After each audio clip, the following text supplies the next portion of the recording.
Last night had everything, Jeff. Elite boxing, controversy, and straight chaos and comedy. We're starting with Shakur Stevenson versus Teofimo Lopez, a fight that split fans right down the middle, which is pretty normal when you have Mexican fans and black fans. It's always split down the middle. And then we're talking about the moment everyone's replaying. Jarrell Miller getting his wig punched clean off. Like he literally got his wig split. And what that says about heavyweight boxing right now. We'll also break down Keyshawn Davis continuing to rise and why Bruce Shu Shu Carrington might be one of the most dangerous young fighters in the sports. Let's get into it. Jeff, a lot of fans say Shakur is boring, including myself. I've said that.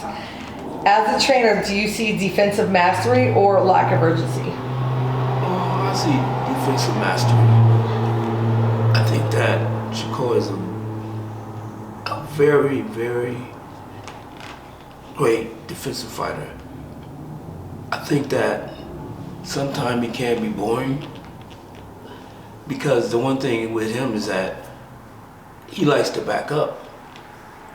And I think that was Teal's problem. He tried to outbox Shakur, and he had no chance at all.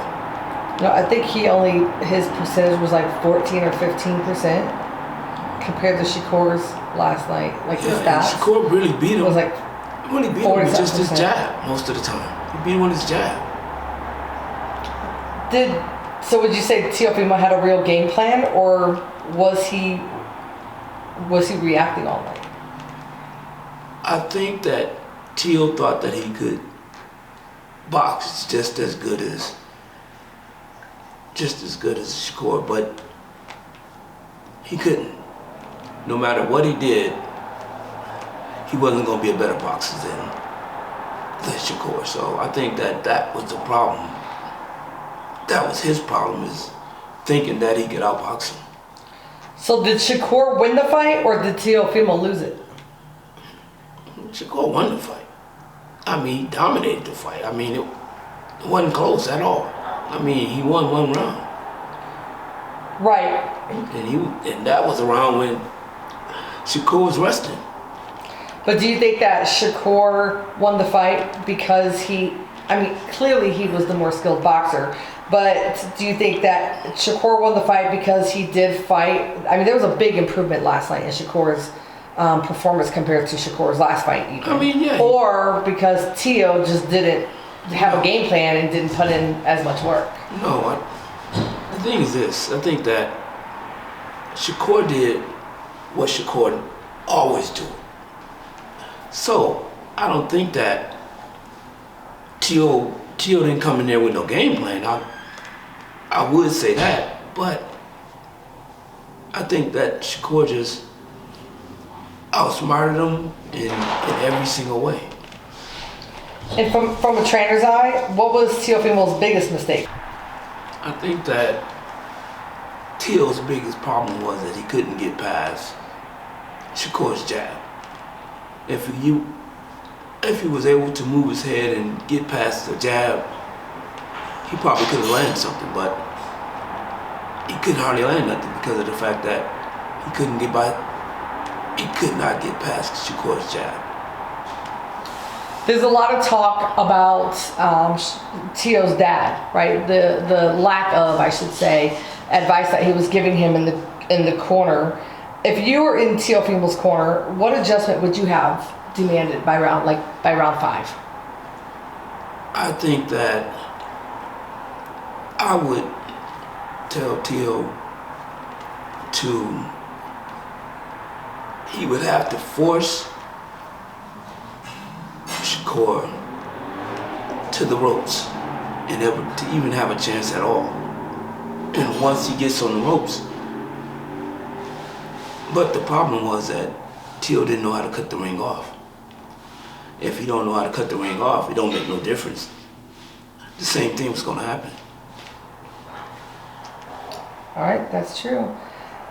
And where do you think that this performance puts Shakur in the lightweight pecking order right now? Like top dog or still something to prove? Well, I think he's probably top dog.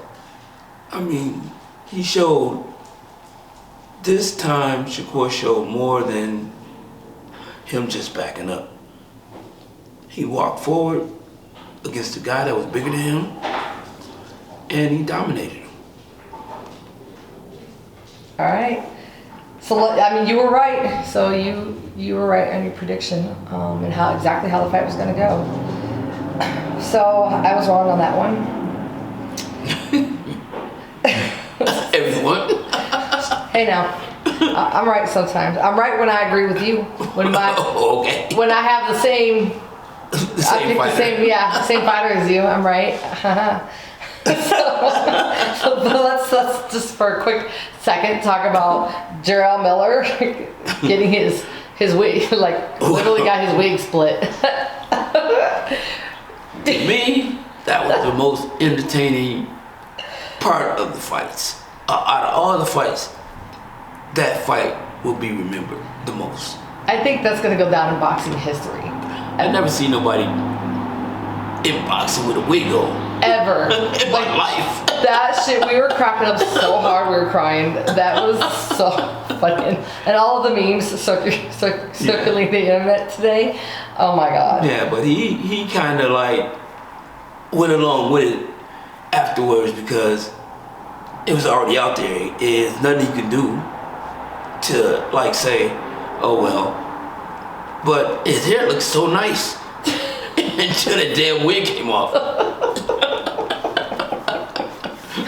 But you said if he pulled off the win last night, you said it would make it, look better. So do you think he by winning? I think by winning, it's okay because now he can talk about himself and joke along and with make it. himself bigger than what he was, and even make the fight bigger than what it was because now he's making jokes about himself.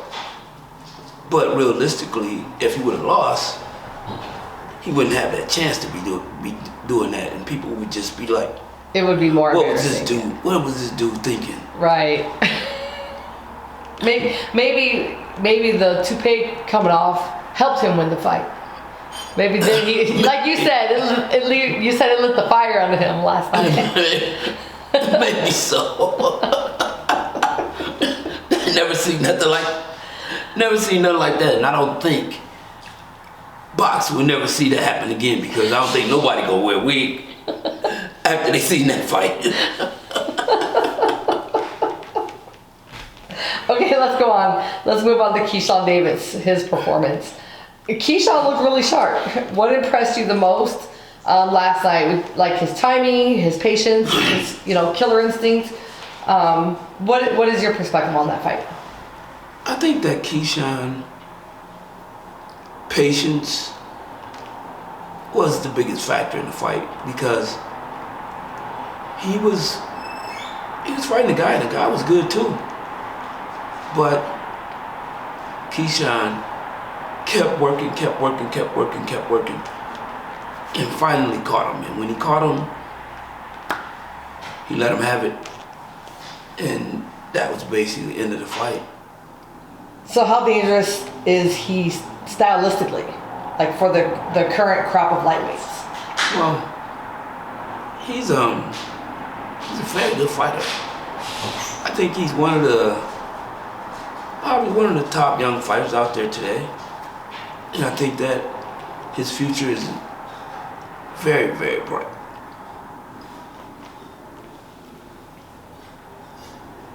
Do you think that Keyshawn, well, let me go back to that. Do you think that he's ready for top tier opposition now, or does he need one more step up fight? No, I think he's ready for top tier competition. I mean, the one thing that people don't realize is that you can be ready for top tier, long before people think you are.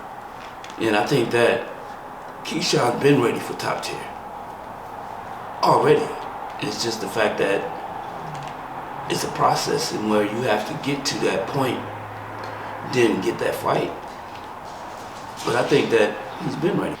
I think it's a great fight. I think that it's one of those fights where two great young fighters finally get a chance to meet each other, and I think it's going to be an awesome fight when it does happen.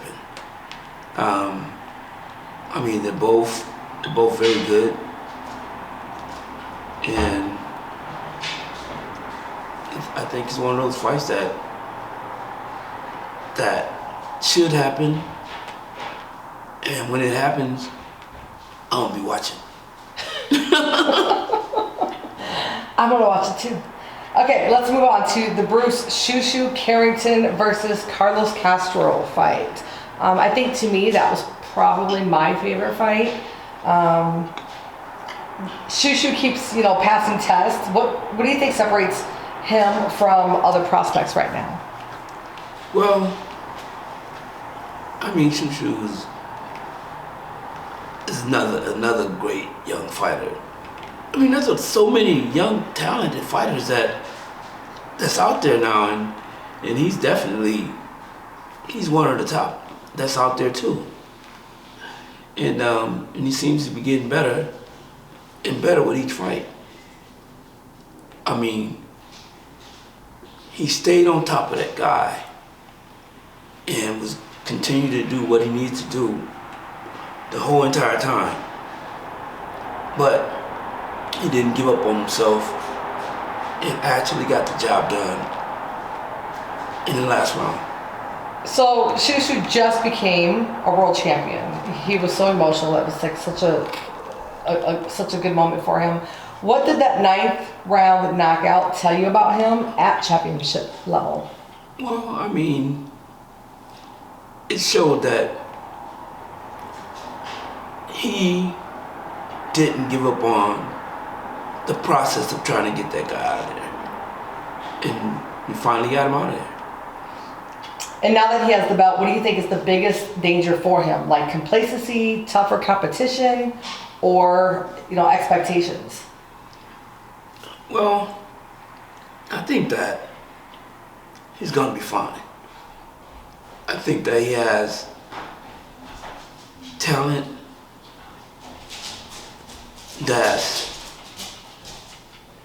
that competes with mostly all these great young fighters out here today. I think that he's one of them.